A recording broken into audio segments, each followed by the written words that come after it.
Narito naman ang pangalawa nating paraan kung paano magparehistro ng ating newborn through AbShare. Ito po ay mas mabilis at mas easier way and diretso na po itong i-deliver sa bahay ninyo. Once natapos na pong gawin ng ospital sa system at ito po ay mag-notify sa inyo ng text message at magko-congratulate ng gaya nito. Ito na po ang hudyat na na-update na sa iyong AbShare ang pagpaparehistro ng inyong anak. Ituturo ko po sa inyo ngayon kung paano gawin ito through your AbShare account. Pwede niyo po itong gawin gamit kay Mr. na account or kay Mrs. na account. Sundan niyo lamang po ang ipapakita ko pong screen recording kung paano po ito gagawin sa AbShare na website.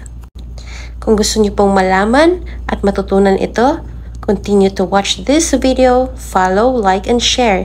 Ito na at ipapakita na natin ang bawat step kung paano kayo magparehistro ng inyong newborn through online. Mag-login sa AbShare website.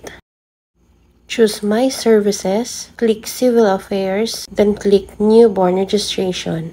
I-scroll down mo lang sa baba at hanapin mo ang Register a Newborn. At dito lalabas ang ni-register ng hospital na pinanggalingan nyo.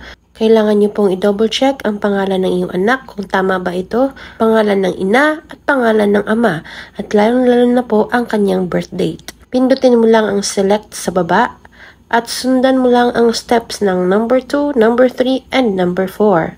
Once na matapos mo lahat ng steps, makaka-receive ka ng ganitong message na may ikama number na.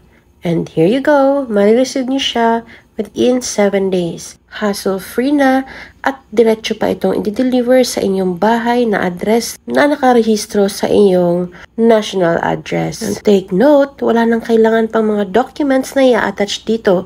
Diretso mo na lang i-submit, pay the 39 reals, and you will receive the birth certificate.